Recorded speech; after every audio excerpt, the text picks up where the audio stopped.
Good morning, my lovely kiddos. Today we are going to be talking about 5.5. We are going to be proving triangles congruent using something called HL and SSS. We will get into those definitions in just a second, but we have to talk about the anatomy of this type of triangle. Okay, we know that this is a right triangle because we have this little box here in the corner. All right, well, there are two things that I want to talk about with the sides of this type of triangle. The longest side of our triangle, of our right triangle, the side opposite from the 90-degree angle.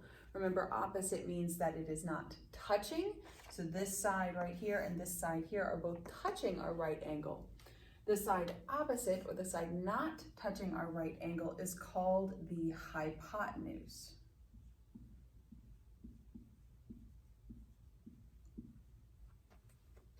Okay, and then the two sides that are touching the 90-degree angle, the two sides that make up this 90-degree angle, these two perpendicular lines are called legs.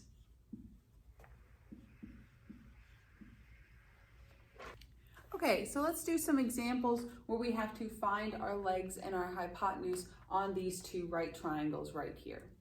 Okay, so remember, the hypotenuse is always your longest side. So on this first example, we can see our three side lengths. We have 16, we have 30, and we have 34. Obviously, 34 is the largest number here, so that means M to N is our longest side. It is also the side opposite our right angle. It is not touching our right angle at all. So our hypotenuse is MN. Okay, segment MN, so we put a line over it. And then the other two sides are the sides that make up our right angle, so those would be our legs. So we have ML and LN. On the second example over here, we are not as lucky. They do not give us side length measurements. However, we get A, B, and C, but we can still figure out our hypotenuse and our legs here, okay? So remember, our hypotenuse is the longest side and the side opposite from our 90-degree angle. So we look at the two sides that make up our 90-degree angle, and we can see that it is the side and the bottom here, making A to B, or side length C, our longest side, or our hypotenuse. So I will write down A, B. Making our other two sides, the sides touching our 90-degree angles, those are our legs. So B, C, and A, C. Okay, so now this brings us into one of our congruency theorems here, HL, which stands for hypotenuse leg. Now we can only use hypotenuse leg when we have right triangles. Okay, so hypotenuse leg congruence theorem, or the HL congruence theorem, it happens if the hypotenuse and one of the legs from a right triangle are congruent to the hypotenuse and one leg of another right triangle. Okay, so here we have two right triangles, which means we can use HL.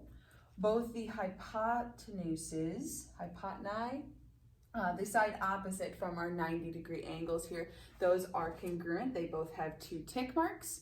And then one of the legs are congruent as well. They both have these single tick marks.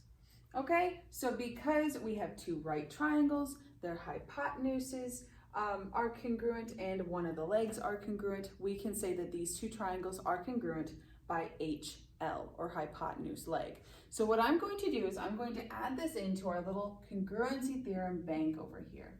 So we've already talked about SAS, or side angle side, and now we know we HL, or hypotenuse leg, as well. And remember, we can only use hypotenuse leg in a right triangle. Our next congruency theorem is called side, side, side, or SSS.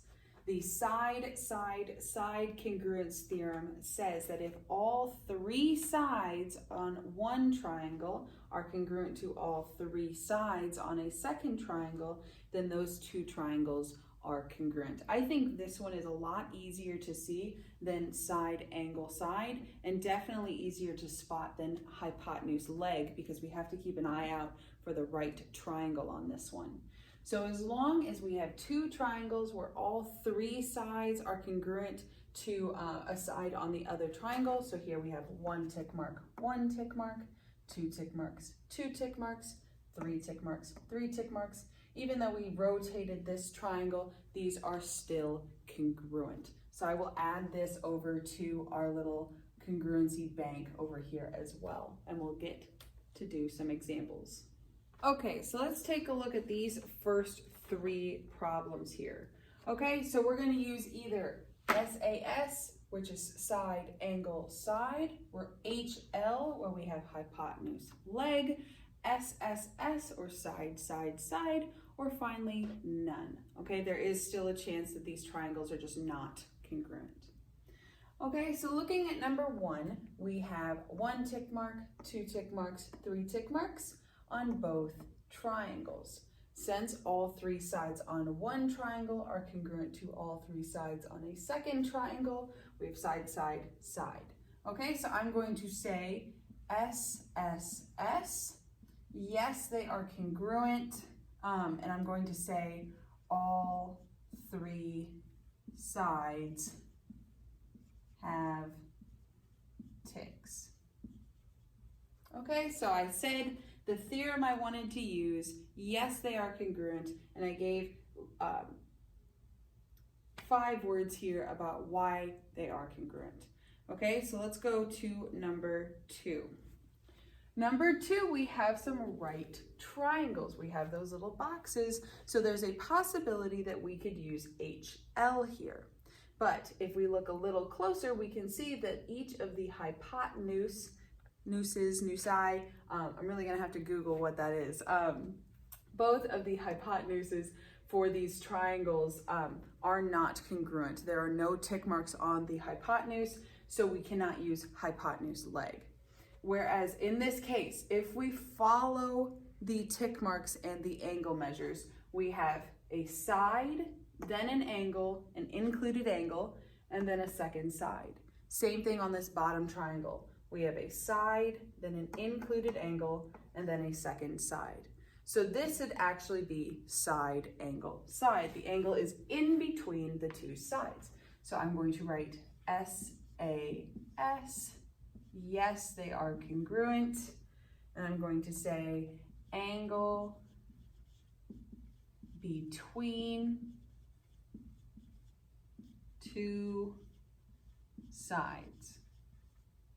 Okay, so again, theorem, yes, they are congruent, and then this time I just wrote 4 words about why they are congruent. Okay, let's take a look at number 3. Number 3 here we have two sides and an angle, so there's a possibility it could be side, angle, side here. Even though these look like they could be right triangles, we don't know, and they need to tell us. We need to see these right angle signs, these boxes in the corner, before we can say, oh, this is a right triangle. Okay, and since the third side is not marked, we cannot use SSS. So our only opportunity here for these to be congruent is if we have an angle in between two sides. All right, so if we follow the shape around, okay, we have a side, then an angle, and then nothing. This bottom piece is not congruent to anything, okay? Or if we go around the other way or just keep going, we have an angle, then a side, then a second side. And remember, geometry does not swear at us. Okay, again, we have an angle, then a side, then a second side. And we don't want geometry to swear at us. We don't want to swear in geometry. So angle, side, side is not something that we are going to dive into. Okay, so these, based on what we know, side, angle, side, HL, and side, side, side, these are none. These do not have any congruence, okay? So I'm just gonna say none. Angle is not between two sides. Okay, let's take a look at 3 more examples here.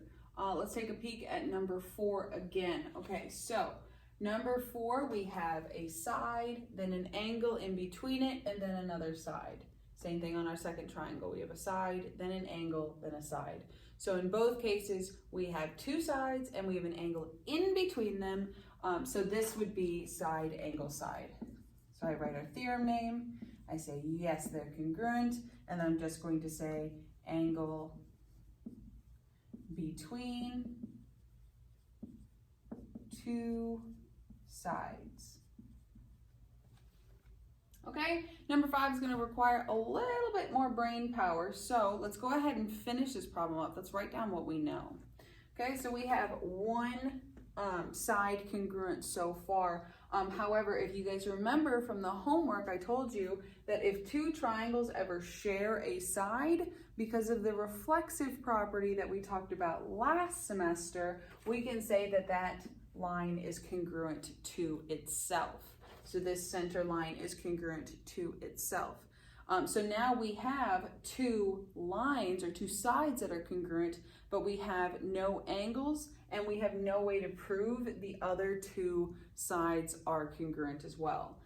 If these lines were parallel, if we had these little markings that said these lines were parallel, then we could say that we have alternate interior angles congruent, and that would be a side, angle, then side. So that would be side, angle, side. But since these lines are not parallel, we cannot say that the angles are congruent. So right now, this is just none. So I'm going to write none. And then the reason why, lines not parallel. Okay, and then number 6 over here, we have 2 triangles where we have all 3 angles are congruent. We have angle with 1 strike at the top, 2 angles with 2 strikes at the bottom here, and 2 angles with 3 strikes over to the side here.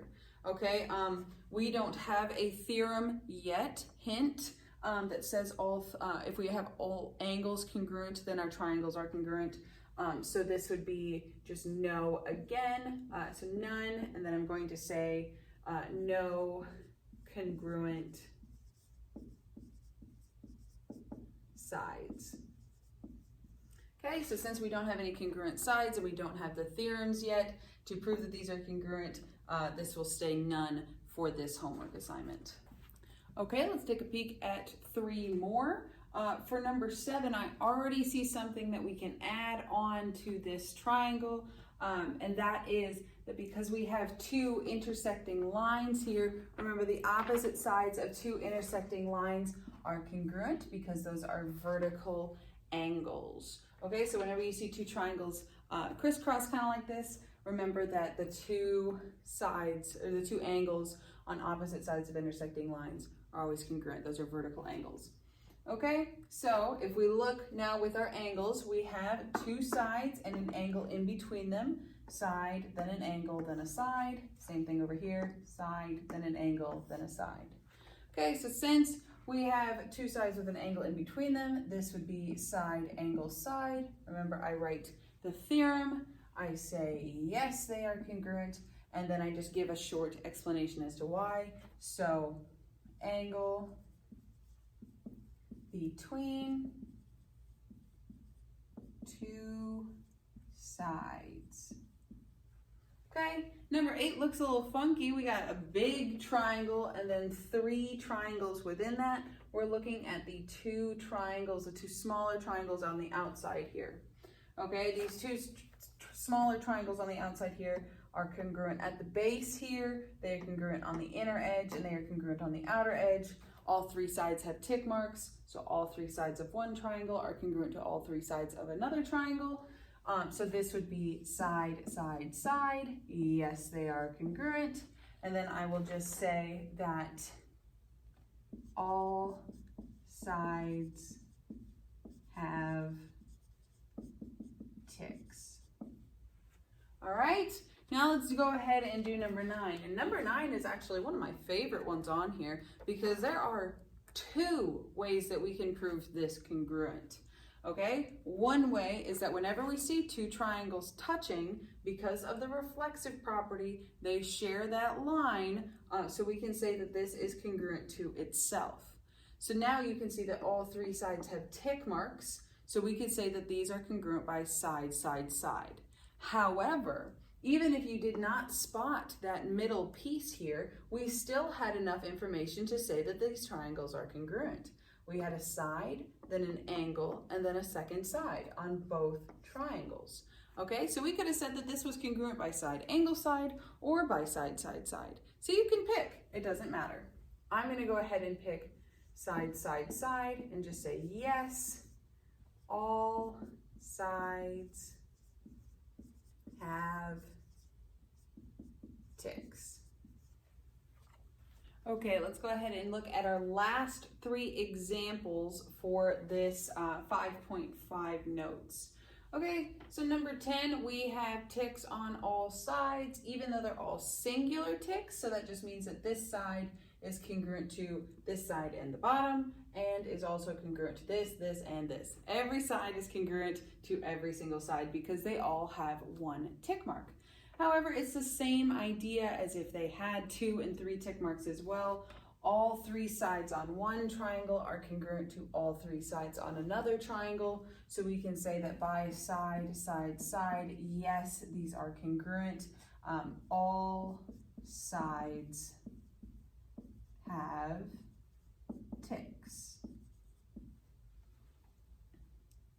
Okay, for number 11 here, I see something that I can automatically add.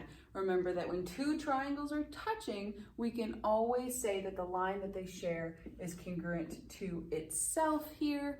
So this middle line is congruent to itself. All right, so we have one side with two sides with 2 tick marks and a side with 3 tick marks. But we have no angles, and we have no way of proving that the third side is congruent to the other third side. So here is just none, and I would say no angles and not enough sides.